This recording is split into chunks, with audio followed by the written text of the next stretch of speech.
साल 1939 है। यूरोप कांप रहा है। पूरे महाद्वीप पर एक साया मंडरा रहा है।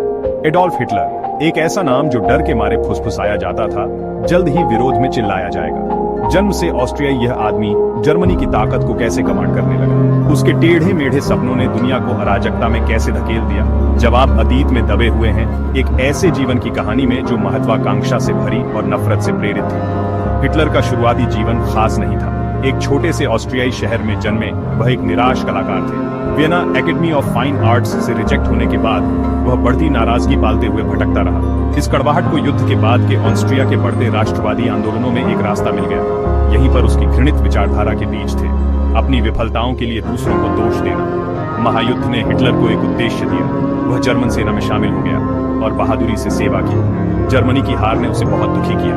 वर्साई की संधि, जिसे कई जर्मनों ने अपमान के रूप में देखा, ने उसके गुस्से को और भड़का दिया। उथल पुथल के इन वर्षों में हिटलर ने एक वक्ता के रूप में अपने कौशल को निखारा। उसकी आवाज जोश और जहर से गूंजती थी। उसने संधि के खिलाफ, यहूदियों के खिलाफ, वीमर गणराज्य की कमजोरी के खिलाफ आवाज उठाई। उसके शब्दों को एक ऐसे राष्ट्र की उपजाऊ जमीन मिली जो एक उद्धारकर्ता के लिए तरस रहा था। 1920 के दशक में हिटलर का सितारा चमका।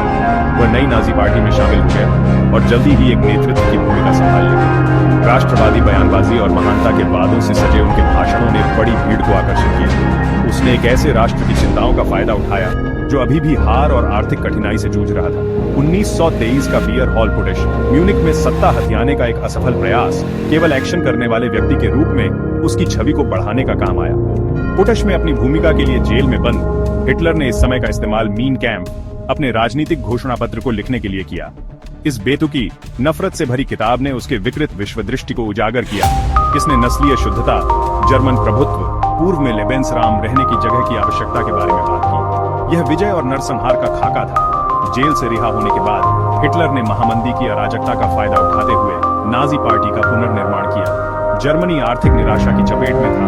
नाजियों ने सरल उपाय और एक बलि का बकरा पेश किया, यहूदी। उनका संदेश निराश जर्मनों की बढ़ती संख्या के साथ गूंजता रहा। हिटलर का करिश्मा, उसकी तीखी बयानबाजी और महानता की वापसी के उसके वादे स्थिरता और गर्व के लिए तरस रहे राष्ट्र के लिए अट्रैक्टिव साबित हुए। 1933 का साल एक टर्निंग पॉइंट था। शक्तिशाली उद्योगपतियों और राजनेताओं के समर्थन से हिटलर को जर्मनी का चांसलर नियुक्त किया गया। उसने तेजी से अपनी शक्ति को मजबूत किया, वीमर गणराज्य को खत्म कर दिया।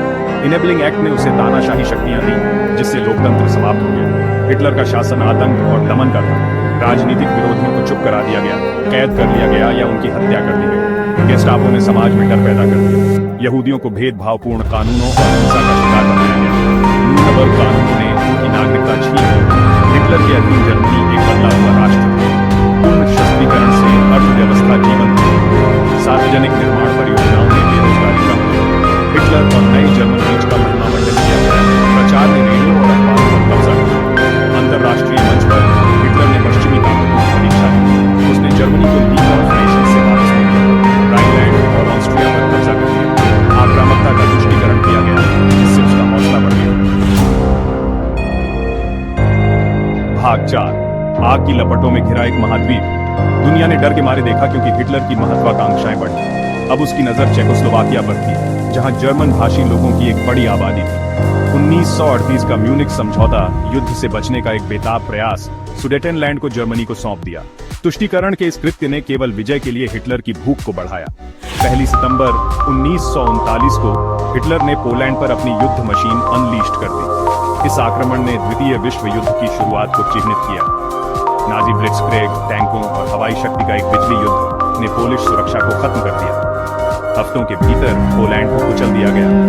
ब्रिटेन और फ्रांस अंततः तुष्टीकरण की मूर्खता को समझते हुए जर्मनी पर युद्ध की घोषणा की। युद्ध के शुरुआती वर्षों में जर्मन की कई आश्चर्यजनक जीतें हुई। डेनमार्क, नॉर्वे, नीदरलैंड, बेल्जियम और फ्रांस सभी बहरमाज जर्मन सेना के हाथों गिर गए। हिटलर का जुआ रंग लाया था। उसने कुछ ही महीनों में अधिकांश यूरोप पर विजय प्राप्त कर ली थी। जर्मन प्रभुत्व वाले महाद्वीप का उसका सपना पहुंच के भीतर लगा था, लेकिन हिटलर का अहंकार उसका पतन साबित होगा।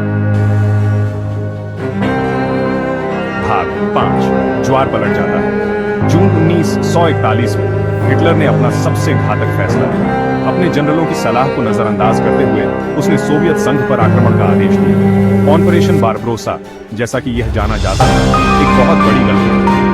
रूस की विशालता, सर्दी की कठिनता और सोवियत लोगों के भयंकर प्रतिरोध ने आक्रमणकारियों के खिलाफ ज्वार पर दिसंबर 1941 में जापान ने पर्ल हार्बर पर हमला किया, जिससे संयुक्त राज्य अमेरिका मित्र देशों की संयुक्त शक्ति अमेरिकी औद्योगिक उत्पादन और सोवियत जनशक्ति से धीरे धीरे नाजी जून 1944 को डी-डे मित्र देशों की सेना नॉर्मंडी फ्रांस में उतरी, जिससे पश्चिमी यूरोप में दूसरा मोर्चा खुल गया। अगस्त में पेरिस की मुक्ति हुई। पूर्व में लाल सेना ने जर्मनों को वापस बर्लिन की ओर खदेड़ दिया। जैसे जैसे हार नजदीक आती गई, हिटलर की हकीकत पर पकड़ ढीली पड़ती गई। वह बर्लिन में अपने भूमिगत बंकर में वापस चला गया और ढहते हुए रीच के एक निराशाजनक बचाव का निर्देशन किया। भाग 6, मानवता की आत्मा पर निशान। 30 अप्रैल 1945 को सोवियत सैनिकों के करीब आने पर एडोल्फ हिटलर ने अपने बंकर में आत्महत्या कर ली। उसके सत्ता में आने के साथ शुरू हुआ दुःस्वप्न आखिरकार खत्म हो गया था, लेकिन उसके आतंक के शासन के निशान आने वाली पीढ़ियों के लिए मानवता की आत्मा पर अंकित रहेंगे। होलोकॉस्ट, 60 लाख यहूदियों का व्यवस्थित विनाश, मानव पतन की गहराई का एक भयानक प्रमाण है। हिटलर के विजय के युद्ध में लाखों लोग मारे गए, शहर खंडहर में पड़े थे, अर्थव्यवस्थाएं चकनाचूर हो गई थी और एक महाद्वीप भौतिक और नैतिक रूप से तबाह हो गया था। हिटलर की विरासत एक जटिल है। वह एक राक्षस था जो अकल्पनीय पीड़ा के लिए जिम्मेदार था। फिर भी वह अपने समय का एक उत्पाद भी था, एक ऐसा नेता जिसने बदलाव के लिए बेताब राष्ट्र के डर और पूर्वाग्रहों का फायदा उठाया। सत्ता में उसका उदय राष्ट्रवाद, असहिष्णुता और जटिल समस्याओं के आसान जवाबों के आकर्षण के खतरों के बारे में एक चेतावनी के रूप में कार्य करता है। दुनिया को द्वितीय विश्व युद्ध के सबक कभी नहीं भूलने चाहिए। ऐसा न हो कि हम अतीत की गलतियों को